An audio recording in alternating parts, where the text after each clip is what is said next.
Hey there gang, Patrick King here, coming to you live from Pittsburgh, Pennsylvania.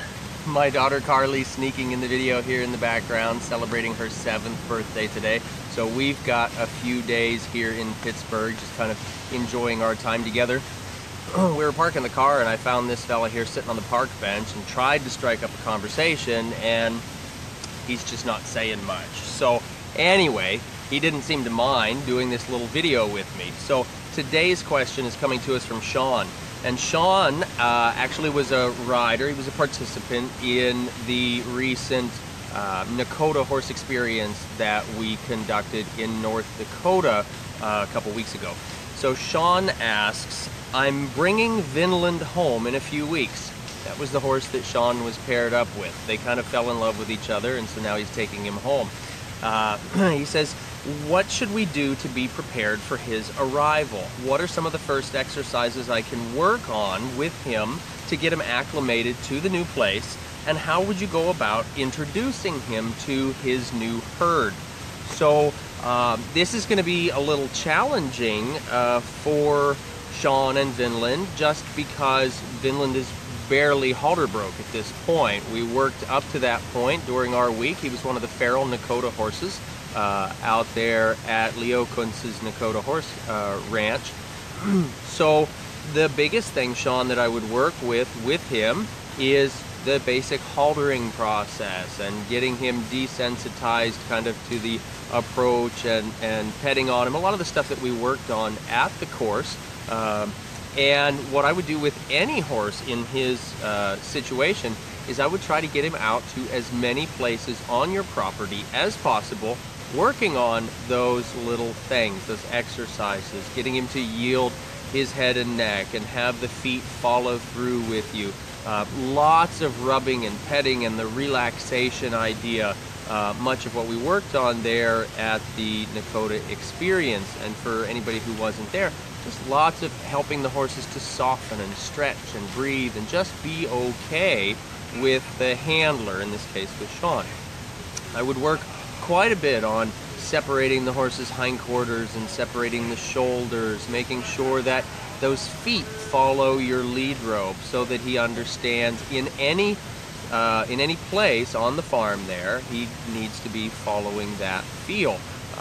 It's going to be, of course, a very new situation for him, so lots of slow and quiet work is going to be the best to start with. You can work up to things like tracking him around, leading him around the perimeter of the pasture, and working on some small lunging and in-hand ideas so that he's familiar with the perimeter, because again, this is a horse that had quite a large pasture, several hundred acres of pasture, and now presumably he's going to be in a smaller pasture than that. So we're going to want to make sure that he understands the perimeter and that he understands the fence and that he's seen a lot of that, so that we don't just go throwing him out cold turkey, so to speak. As far as introducing him to the new horses of his herd, my favorite way to introduce new horses in a situation like that is in an actual working environment, a working situation. So I might have, if you've got a round corral or an arena at home, I might have one of your current horses loose in the arena while I work with that horse in hand on the ground, maneuvering him around so that he gets introduced in kind of a passive sense to the new horses that he's going to be in a herd with. I would go about the work out in the pastures in a very similar way, and I might work up to where you have someone else working with that horse while you're working yours in that situation. Sorry, they don't mind the phones because they don't allow tripods.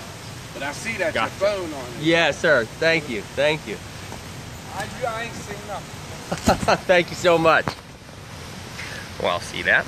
We've just been told that we're allowed to have our cell phones here doing videos, but in this particular park, they don't like my phone sitting on a tripod. So that's an interesting thing. So my buddy here is going to be an elbow rest, and I'm just going to hold the camera here. So, I'd work up to being in a working situation with those other horses, and then I'd get to where when you feel like you've got your horse leading well and fairly comfortable and confident, which might take up to a couple days. You know, it's hard to tell. Each horse is an individual. I'd get to where from one of your riding horses, one of your saddle horses, I'd be ponying the new horse around so that you're in control of that process, of the interactions that they're having. You're in control of both the horses in that case, if you're handy enough to be ponying, you know, one horse off of another. Now, the reality is horses are horses, and when we turn them loose, they're going to do their own thing, and they're going to need to be acclimated. I would do it potentially one at a time, individually, before just kind of pushing them out in a whole group together. To me, that just seems like a safer bet. But again, you know, when it comes down to it, horses are going to do what horses do, so we can expect a little bit of interaction that way as they kind of sort out who's who and they make their introductions, you know. So hopefully this is helpful to you, Sean, and to anybody else who might be bringing home a new horse, especially in this case a semi-feral horse. I know a lot of folks out there take in the Mustang horses for the makeovers and things like that, or kind of raw ranch horses such as what Sean's horse is. So hopefully that's helpful to you. If that's been helpful, please feel free, share this video. If you have some friends that might need this information, please feel free to tag them in the comment section below. Question of the day for you. We talk about ponying. Do you have experience with ponying other horses off of your horse? Do you have any fun stories about that? Please share those with us in the comment section below this video. Thank you, Sean, for sending in your questions, and don't forget, gang, all of you, keep sending in your questions to our Facebook here, post them in the comment section below, send them to our email, office@pkhorsemanship.com. I've been getting them through Instagram messages, through text messages, phone calls, all those fun things. I try to keep track of all of these questions, and we kind of answer them at random times, so keep checking back. You might not see your question answered right away, but it will get answered. So gang, you keep sending questions, and I'll keep talking about horses, right?